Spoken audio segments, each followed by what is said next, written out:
Banyak orang menganggap mudah bahasa Indonesia karena mungkin bahasa Indonesia itu merupakan bahasa ibu bagi sebagian besar masyarakat. Anggapan mudah itu menimbulkan satu keremehan terhadap bahasa negara ini sendiri. Dalam keseharian kita juga sering mendengar orang menggunakan bahasa Indonesia itu dengan mencampurkannya dengan istilah-istilah asing supaya terdengar pintar atau dibumbui dengan istilah-istilah gaul supaya terdengar keren. Nah, pagi ini saya ingin mengetahui nih bagaimana kemampuan saya dalam berbahasa Indonesia. Jadi saya akan mengikuti uji kemahiran berbahasa Indonesia UKBI di Pusat Bahasa Kementerian Pendidikan Nasional Jakarta. Di belakang di ruang Iswara lantai 2. Oh, Iswara lantai 2 ya? Langsung naik ke kiri. Oh, langsung ke kiri ya? Lokasi tes bahasa ini ada di Kompleks Universitas Negeri Jakarta UNJ, Jakarta Timur. Terakhir saya belajar bahasa Indonesia adalah ketika di bangku kuliah 4 tahun lalu. Ya, saya deg-degan. Silahkan. Oh, di sebelah mana? Di sini? Oke. Ruang ujian ini berada di lantai 3, berisi sekitar 50 kursi dan beberapa meja panjang. Setiap meja dibagi jadi 4, masing-masing dengan pembatas dinding kaca, dilengkapi perangkat untuk mendengarkan audio. Ujian pun dimulai. Anda harus mengerjakan 40 soal dalam waktu 25 menit. Kemudian di seksi kedua ada 25 soal, waktunya 20 menit. Dan seksi ketiga 40 soal, waktunya 45 menit. Jadi total untuk mengerjakan maksudnya 105 soal dalam waktu kurang lebih 1,5 jam.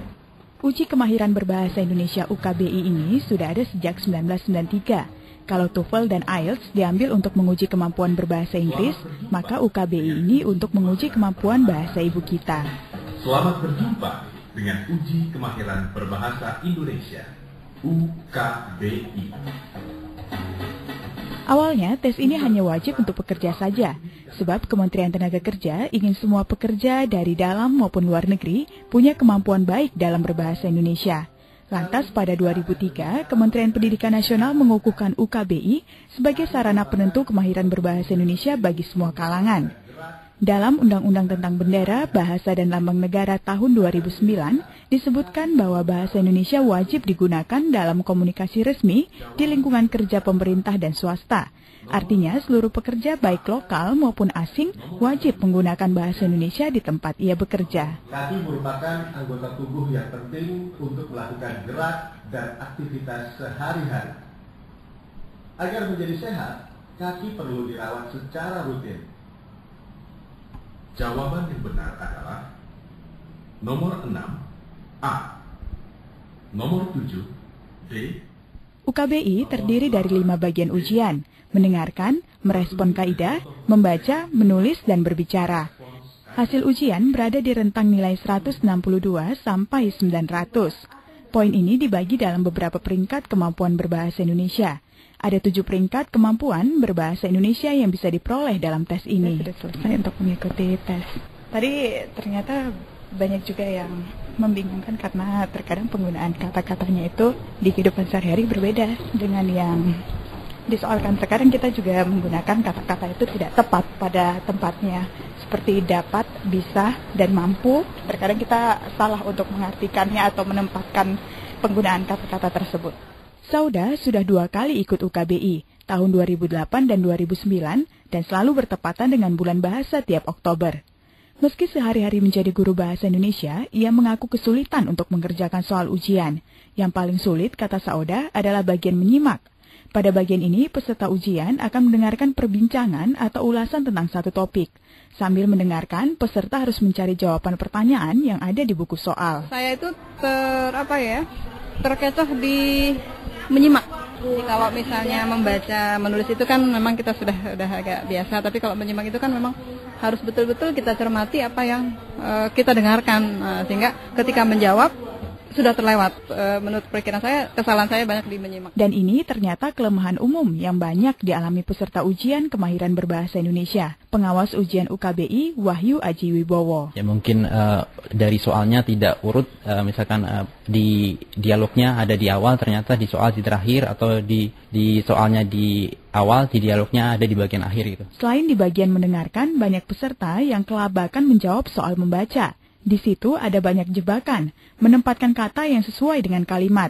Misalnya, memilih kalimat yang tepat untuk kata dapat, bisa, dan mampu. Atau memilih mana kata yang tepat, lapak, atau gerai. Rata-rata nilai peserta yang ikut UKBI adalah madya atau berkemampuan memadai. Koordinator tim UKBI, Doni Setiawan. Jadi kami ada 7 peringkat untuk memeringkatkan hasil UKBI. Jadi peringkat pertama itu yang paling tinggi itu istimewa, kemudian sangat unggul, madya, semenjana, marginal, dan terbatas. Jadi yang selama ini hasilnya berada pada kisaran madya, peringkat keempat. Kemahirannya memadai dalam berkomunikasi dengan menggunakan bahasa Indonesia baik lisan maupun tulis. Sementara Sauda, guru SMA Negeri 62 Jakarta Timur, akhirnya mendapatkan nilai 686 pada kesempatan yang kedua. Artinya, ia berada di peringkat unggul setelah di ujian yang pertama hanya mendapatkan posisi madya. Saat ini, belum banyak orang yang menggunakan uji kemahiran berbahasa Indonesia UKBI. Belum semua instansi menggunakannya untuk merekrut karyawan misalnya. Padahal lewat ujian seperti ini, bahasa Indonesia justru bisa lebih dihargai. Kepala Bidang Pembinaan Bahasa di Pusat Bahasa, Mustaqim, mengatakan, selama ini yang didahulukan adalah uji kemampuan berbahasa Inggris atau bahasa asing lainnya. Padahal bahasa Indonesia tetap berperan penting dalam transfer pengetahuan dari tenaga asing ke pekerja lokal misalnya. Dengan kemampuan berbahasa Indonesia seperti itu, kan seseorang yang bekerja itu kemudian bisa melaksanakan tugasnya dengan menggunakan bahasa Indonesia yang benar. Jadi artinya bisa juga itu menunjang pekerjaan mereka sebenarnya dengan kemampuan berbahasa yang benar gitu. Sejauh ini baru dunia perbankan yang memasukkan UKBI sebagai salah satu syarat penerimaan karyawan. Bank Indonesia misalnya, sejak 2 tahun lalu mewajibkan seluruh pekerja asingnya untuk mengikuti uji kemahiran berbahasa Indonesia UKBI. Ini juga sesuai dengan amanat Undang-Undang tentang Bendera, Bahasa dan Lambang Negara tahun 2009. Nah, di dalam undang-undang itu kan dipersyaratkan bahwa seseorang yang akan memasuki dunia kerja termasuk orang asing itu kan harus mempunyai kemampuan berbahasa Indonesia. Ini berdasarkan itu, lalu Bank Indonesia mengambil satu kebijakan bahwa orang-orang asing yang bekerja di lingkungan Bank Indonesia harus mempunyai kemampuan berbahasa Indonesia yang dibuktikan dengan sertifikat UKBI itu. Baru Bank Indonesia aja, Pak? Bank Indonesia itu kan membawakan bank-bank seluruh Indonesia. Jadi secara bertahap orang-orang asing yang bekerja di lingkungan perbankan ini diharuskan mempunyai sertifikat UKBI. Kalau uji kemampuan berbahasa Indonesia tak populer, lalu apa yang bisa dilakukan supaya bahasa Indonesia kian dihargai di negeri sendiri? Terakhir Anda belajar bahasa Indonesia mungkin ketika duduk di bangku sekolah lewat buku-buku pelajaran. Saya sedang melihat-lihat lagi buku pelajaran bahasa Indonesia SMA. Anda masih ingat tidak dengan istilah majas? Apa itu majas totem pro parte atau metanomia? Atau istilah imbuhan, sisipan? Seperti kata dasar sapu jika ditambah awalan menjadi menyapu, terus kata yang benar itu analisa bukan analisis, apotek bukan apotik. Wah, kalau baca buku seperti ini, saya jadi tersadar nih kalau sering berbahasa Indonesia tidak benar. Kalau Anda bagaimana? Bahasa Indonesia adalah salah satu pelajaran wajib di semua sekolah Indonesia. Resmi diakui sebagai bahasa persatuan bangsa saat Sumpah Pemuda 28 Oktober 1928. Bahasa Indonesia yang memiliki lebih dari 3.000 kata serapan dari bahasa Belanda ini berasal dari bahasa Melayu Riau abad ke-19. Sulitkah pelajaran bahasa Indonesia bagi siswa SMA? Bahasa Indonesia gampang, terus nggak perlu banyak rumus, tapi cuma butuh pemahaman aja. Terus nggak begitu banyak yang mencekcokkan lah, nggak kayak matematika, nggak bikin pusing. Yang disukain tuh kadang-kadang kalau saya tuh misalnya yang berhubungan sama cerpen gitu-gitulah, yang pokoknya yang menarik buat dibaca. Tapi kalau yang bosankan mungkin kayak majas seperti itu dan sebagainya lah. Soalnya pelajaran bahasa Indonesia itu tuh relatif, jadi kan pendapatnya berbeda. Terus kan lihatnya dari sudut pandang bermacam-macam. Jadi kalau kita jawabnya satu, jadi kan punya banyak pendapat. Jadi kan nggak ada yang pasti gitu jawabannya. Sekolah ditengarai jadi tempat di mana orang tak lagi mencintai bahasa sendiri. Kepala Bidang Pembinaan Bahasa dari Pusat Bahasa, Mustaqim, menunjuk pada makin turunnya nilai rata-rata bahasa Indonesia dalam ujian nasional setiap tahun. Makin menjamurnya sekolah berstandar internasional yang menggunakan bahasa Inggris sebagai pengantar juga ikut mengikis penghargaan siswa terhadap bahasa Indonesia. Padahal menurut Undang-Undang Bendera, Bahasa dan Lambang Negara tahun 2009 disebutkan bahwa bahasa pengantar dalam dunia pendidikan adalah bahasa Indonesia. Seluruh mata pelajaran itu kecuali pelajaran bahasa asing ya, itu memang disampaikan sesuai dengan aturan undang-undang harus menggunakan bahasa Indonesia. Hanya kurikulumnya, standar mutunya, standar ujiannya, itu yang harus bertaraf internasional. Bahwa seseorang yang belajar di sekolah internasional harus mempunyai kemampuan yang baik dalam bahasa asing, ya itu memang dibenarkan. Tetapi caranya bukan menggunakan bahasa asing itu sebagai bahasa pengantar, tetapi bisa dengan mengintensifkan pembelajaran bahasa asing itu sendiri. Gitu. Jadi pelajaran bahasa asingnya mungkin diperbanyak atau pada hari-hari tertentu diharuskan menggunakan bahasa asing dalam komunikasi. Di SMA Negeri 70 yang sudah berstandar internasional ini, bahasa Inggris memang jadi bahasa pengantar. Ini sesuai dengan aturan Kementerian Pendidikan Nasional, kata Wakil Kepala Sekolah Urusan Kurikulum SMA Negeri 70 Ahmad Safari. Prosentase yang dibolehkan adalah 75% bahasa Inggris, sisanya baru bahasa Indonesia. Siswa pun dianggap lebih membutuhkan bahasa Inggris karena mereka nantinya akan mengikuti ujian internasional. Saya sudah pernah coba untuk masalah materi misalkan fisika gitu ya. Saya tanya kepada guru bahasa Inggris. Kita coba terjemahkan dari bahasa Indonesia dengan istilah Indonesia fisika. Kebenaran yang menerjemahkan adalah guru bahasa Inggris. Nggak nyambung, larinya nggak nyambung karena bahasa keilmuan sainsnya dalam bahasa Inggrisnya itu beda jauh gitu, sangat jauh sekali. Gitu. Jadi itulah kalau dibilang ya nanti kalau kita bersinggungan dengan sumber-sumber belajar yang kaitannya dengan di luar sana itu sangat jauh berbeda sekali gitu kan. Ia juga membantah penggunaan bahasa Indonesia meluntur. Buktinya, kata Ahmad, nilai ujian nasional untuk pelajaran bahasa Indonesia di SMA Negeri 70 masih di atas rata-rata sekolah di Jakarta. Meski pada tahun 2006 lalu nilainya memang turun. Ya, kita akan bisa kalau bisa perubahan mindset lah ke depan ya. Kalau kita jangan ekspor pembantu aja. Ekspornya nanti ke depan itu ya RSB dipersiapkan, insya Allah mungkin nanti ya itu kan untuk jangka panjangnya lah. Yang diekspor mungkin mereka yang tenaga atau profesional yang hebat gitu kan, insya Allah.